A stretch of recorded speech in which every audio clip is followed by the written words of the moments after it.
Assalamualaikum, selamat pagi teman-teman. Kami dari kelompok 2 akan menjelaskan tentang sumber kesalahan pada tahap preanalitik, analitik, dan pasca analitik. Selamat menonton.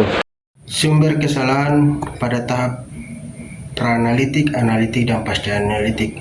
Secara umum, kesalahan-kesalahan yang mempengaruhi hasil pemeriksaan laboratorium dikelompokkan menjadi: yang pertama, ketidaktahuan atau klerikal.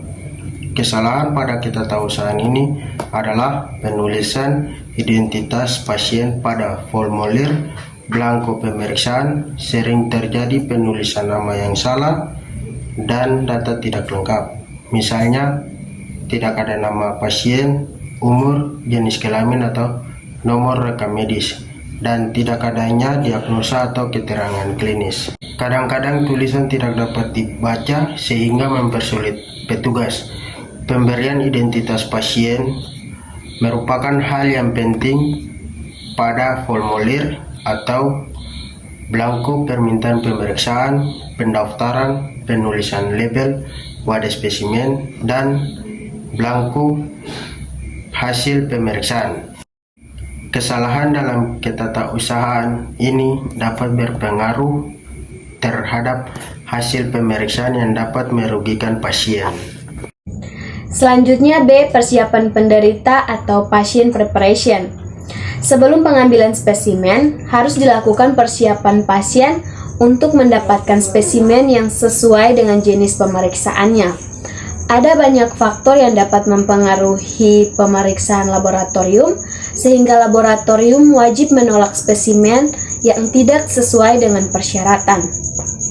Faktor-faktor pada pasien yang mempengaruhi hasil pemeriksaan yaitu: yang pertama, ada makanan dan minuman.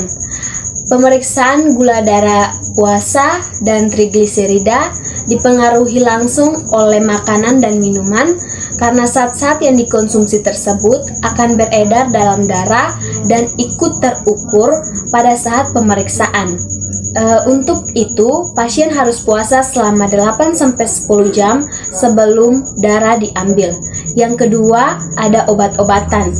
Obat-obatan dapat menyebabkan respon tubuh terhadap obat tersebut. Obat yang diberikan secara intramuskuler dapat menimbulkan jejas pada otot, sehingga enzim pada otot akan masuk ke dalam darah, yang selanjutnya akan memengaruhi pemeriksaan seperti kreatinin kinase dan laktik dehidrogenase. Yang ketiga, ada aktivitas fisik. Aktivitas fisik dapat menyebabkan: yang pertama, peningkatan kadar glukosa darah. Yang kedua, perubahan kadar substrat dan enzim seperti konsentrasi gas darah, kadar asam urat, kreatinin, LDA, LDH, LED, HB, hitung sel darah, dan produksi urin. Keempat, demam. Pada waktu demam akan terjadi: yang pertama, peningkatan gula darah akibat meningkatnya pelepasan insulin. Kedua, terjadi penurunan kadar kolesterol dan trigliserida pada awal demam karena meningkatnya metabolisme lemak. Pada demam yang sudah lama terjadi peningkatan asam lemak bebas dan benda-benda keton karena penggunaan lemak yang meningkat. Ketiga, lebih mudah menemukan parasit malaria dalam darah. Keempat, terjadi reaksi anamnestik yang menyebabkan kenaikan titer widal. Kelima, trauma dengan luka pendarahan yang menyebabkan penurunan kadar substrat maupun aktivitas enzim termasuk kadar HB, hematokrit, dan produksi urin. Hal ini terjadi karena pemindahan cairan tubuh ke dalam pembuluh darah sehingga darah menjadi encer. Pada peningkatan lanjut akan terjadi peningkatan kadar ureum, kreatinin, serta enzim-enzim dalam otot. Keenam, variasi harian. Pada tubuh manusia terjadi perbedaan kadar zat-zat tertentu dari waktu ke waktu yang disebabkan oleh fluktuasi harian. Seperti yang pertama, kadar besi serum yang diambil sore hari akan lebih tinggi daripada pagi hari. Kedua, kadar insulin akan mencapai puncaknya pada pagi hari, sehingga bila tes toleransi glukosa dilakukan pada siang hari, maka hasil akan lebih tinggi daripada bila dilakukan pada pagi hari. Ketiga, aktivitas enzim sering berfluktuasi disebabkan kadar hormon yang berbeda dari waktu ke waktu. Jumlah sel eosinofil lebih rendah pada malam sampai pagi hari dibandingkan pengumpulan spesimen. Spesimen yang akan diperiksa di laboratorium haruslah memenuhi beberapa persyaratan sebagai berikut. Yang pertama adalah jenisnya harus sesuai dengan jenis pemeriksaannya. Yang kedua, harus dalam volume yang mencukupi. Yang ketiga adalah dalam kondisi yang baik, yaitu tidak lisis, segar, tidak kadaluarsa, tidak berubah warna, dan juga tidak berubah bentuk, serta steril. Yang keempat, pemakaiannya antikoagulan atau pengawet harus tepat. Yang kelima, ditampung dalam wadah yang memenuhi syarat. Yang keenam, identitas benar sesuai dengan data pasien. Beberapa hal yang harus diperhatikan adalah sebagai berikut. Waktu pengambilan, volume spesimen yang diambil haruslah mencukupi kebutuhan pemeriksaan laboratorium yang diminta atau dapat mewakili apa yang akan diperiksa. Yang ketiga adalah lokasi pengambilan spesimen, yaitu sebelum mengambil spesimen harus ditetapkan dahulu lokasi pengambilan yang tepat dan sesuai dengan jenis pemeriksaan yang diminta. Berikutnya adalah peralatan pengambilan spesimen. Secara umum, peralatan yang akan digunakan untuk pengambilan spesimen haruslah memenuhi beberapa persyaratan sebagai berikut. Yang pertama, harus bersih, kering, tidak mengandung deterjen atau bahan kimia, terbuat dari bahan yang tidak mengubah zat-zat yang ada pada spesimen. Untuk pemeriksaan biakan harus menggunakan peralatan yang steril. Pengambilan spesimen yang bersifat invasif harus juga menggunakan peralatan yang steril dan disposable. Wadah spesimen harus memenuhi syarat terbuat dari gelas atau plastik dan juga tidak bocor atau tidak merembes. Selanjutnya ada penanganan sampel atau sampling handling. Beberapa contoh pengolahan spesimen seperti darah atau whole blood. Darah yang diperoleh ditampung di dalam tabung yang telah berisikan antikoagulan yang sesuai. Kemudian dihomogenisasi dengan cara membolak-balikan tabung kira-kira 10-12 kali secara perlahan-lahan dan merata. Penyimpanan spesimen. Spesimen yang sudah diambil harus segera diperiksa karena stabilitas spesimen dapat berubah. Faktor-faktor yang mempengaruhi stabilitas spesimen antara lain yaitu terjadinya kontaminasi oleh kuman dan bahan kimia, terjadi metabolisme oleh sel-sel hidup pada spesimen, terjadi penguapan, pengaruh suhu, dan terkena sinar matahari. Analitik. Kesalahan analitik yang terjadi di laboratorium umumnya dipengaruhi beberapa faktor. Di antaranya ada kesalahan reagen.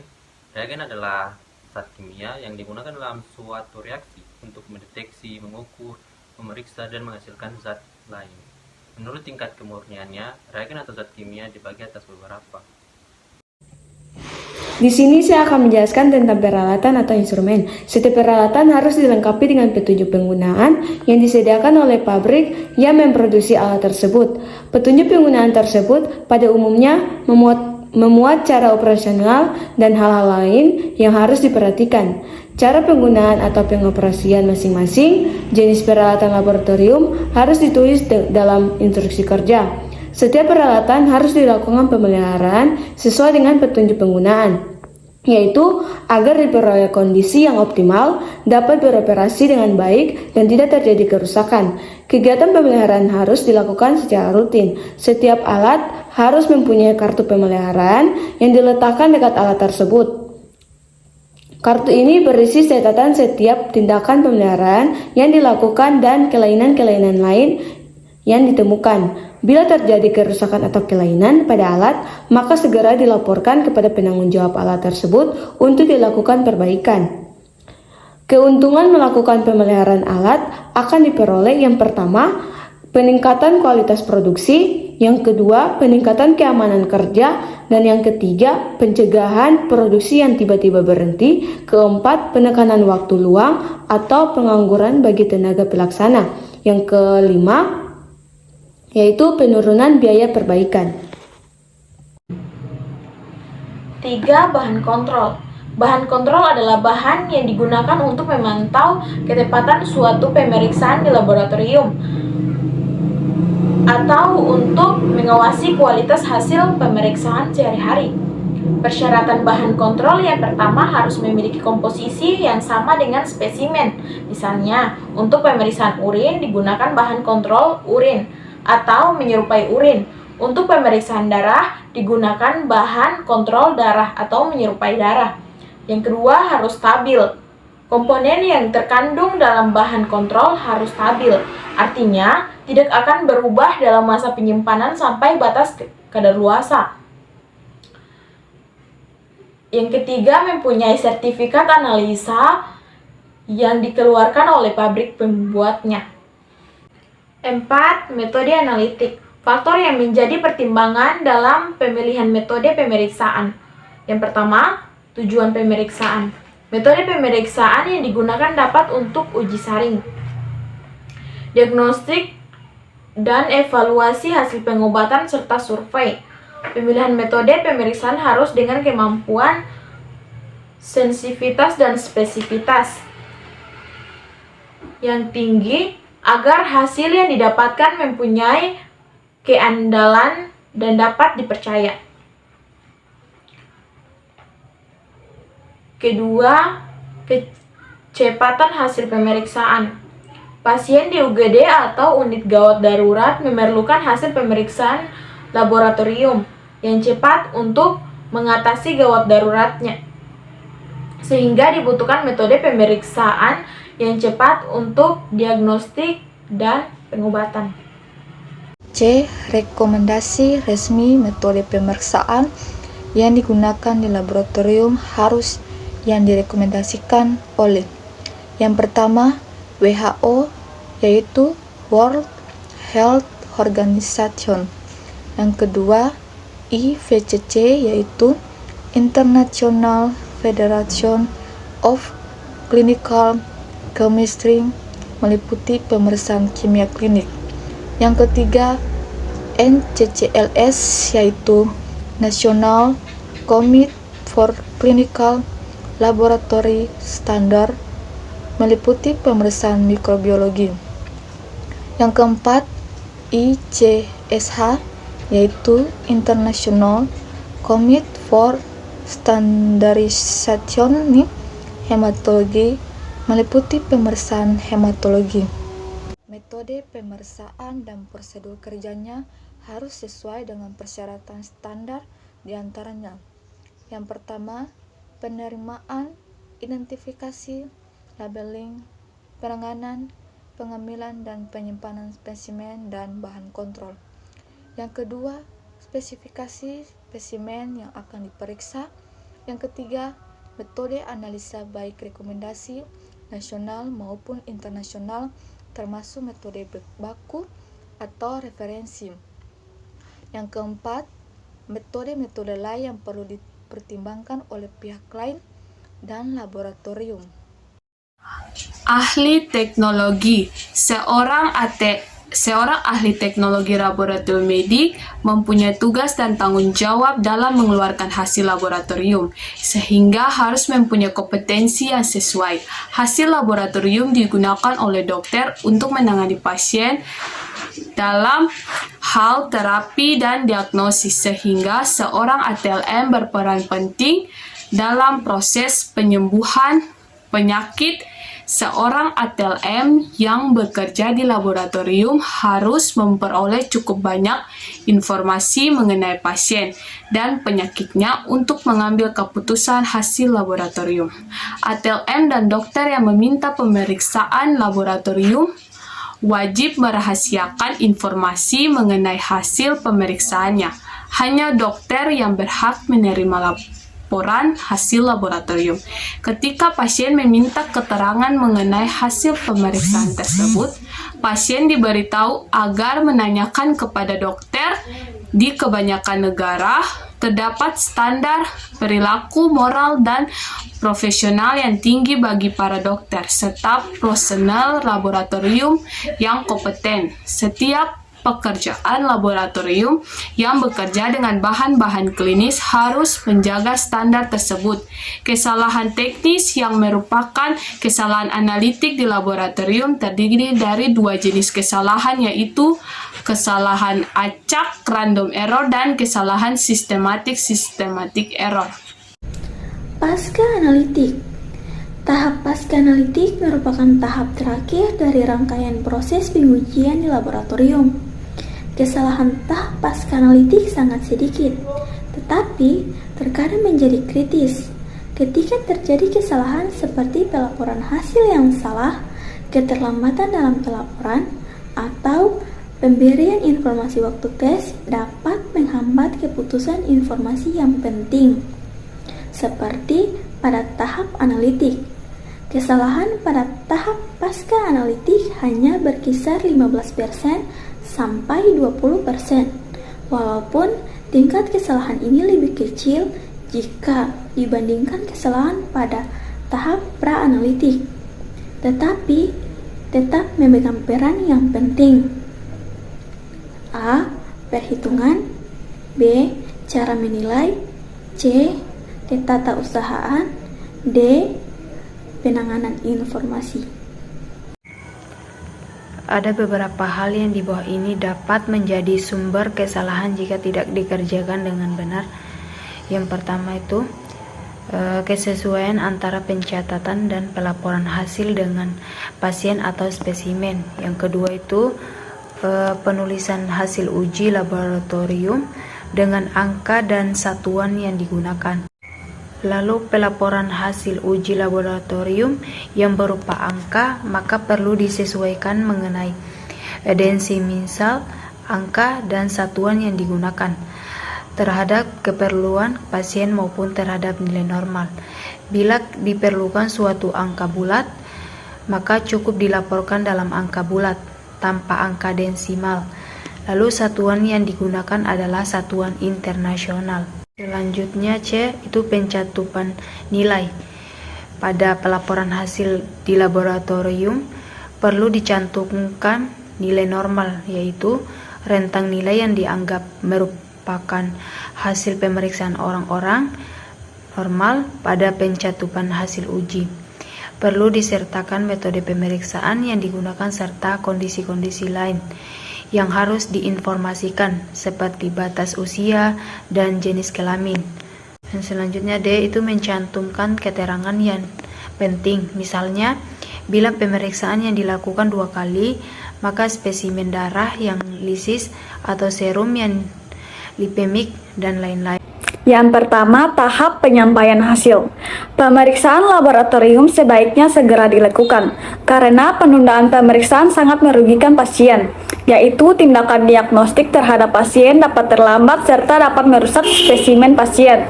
Selain itu, keterlambatan penyampaian hasil uji juga dapat menghambat diagnostik dan pengobatan terhadap pasien. Maka sampaikan hasil uji segera mungkin jika pemeriksaan laboratorium telah selesai dilaksanakan. Selanjutnya, tahap dokumentasi atau arsip. Setiap laboratorium harus mempunyai sistem dokumentasi yang lengkap, yang berisi catatan dan laporan hasil uji laboratorium pasien. Dokumen ini harus lengkap, jelas, dan mudah digunakan ketika dibutuhkan untuk melihat data-data pasien, baik berupa data hasil uji laboratorium maupun data pasien itu sendiri. Setiap laboratorium harus menyimpan dokumen-dokumen sebagai berikut. Yang pertama, surat permintaan pemeriksaan laboratorium. Yang kedua, hasil pemeriksaan laboratorium. Yang ketiga, surat permintaan dan hasil rujukan. Baik, di sini saya akan menjelaskan mengenai cara-cara untuk mengatasi kesalahan teknik. Secara umum, kesalahan-kesalahan di laboratorium ini dibagi atas 2, yaitu kesalahan teknis yang terjadi pada tahap analitik dan non-teknis yang terjadi pada tahap pra-analitik dan pasca-analitik. Berikut adalah cara untuk mengatasinya. Kesalahan teknis yaitu kesalahan yang terjadi saat melaksanakan pemeriksaan di laboratorium pada tahap analitik. Walaupun kesalahan teknik yang paling kecil jika dibandingkan dengan kesalahan pra-analitik dan pasca-analitik, tetapi tetap harus menjadi perhatian. Cara untuk mengatasinya yang pertama yaitu laboratorium dengan instrumen otomatis yang terintegrasi dengan komputer akan lebih mudah melakukan pelacakan kesalahan yang terjadi selama proses pemeriksaan berlangsung.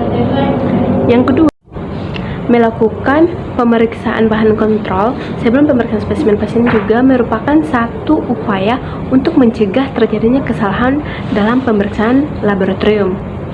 Yang ketiga, pelaksanaan sistem jaminan mutu di laboratorium akan membuat semakin kecil kesalahan tahap analitik, sehingga akan didapatkan hasil laboratorium yang dapat dipercaya oleh pelanggan. Tahap analitik meliputi mulai dari spesimen yang siap diperiksa dengan instrumen laboratorium sampai didapatkan hasil pemeriksaan. Menyiapkan reagen, melakukan perawatan peralatan laboratorium secara teratur, melakukan pemantapan mutu internal secara rutin, menggunakan metode pemeriksaan yang andal, dan teknisi laboratorium yang kompeten akan mengurangi kesalahan yang terjadi pada tahap analitik. Baik, itulah cara-cara untuk mengatasi kesalahan teknik atau kesalahan yang ada pada tahap analitik. Sekian dari saya, terima kasih. Cara mengatasi kesalahan non-teknik. Pada prinsipnya, untuk mengatasi kesalahan non-teknik dapat dilakukan dengan menguasai standar operasional prosedur atau SOP. Pada setiap proses kegiatan baik tahap pra-analitik maupun pasca analitik, kesalahan non-teknik ini pada tahap pra-analitik menyumbang terbesarnya pada hasil uji laboratorium, sehingga perlu penata-laksanaan pasien dengan tepat dan benar. Jika mendapatkan spesimen yang tidak sesuai atau rusak, maka harus ditolak atau diganti dengan spesimen yang sesuai dengan pemeriksaan. Ini penting dilakukan agar mendapatkan hasil uji laboratorium yang andal dan bermutu yang dapat membantu penanganan dan kesembuhan pasien.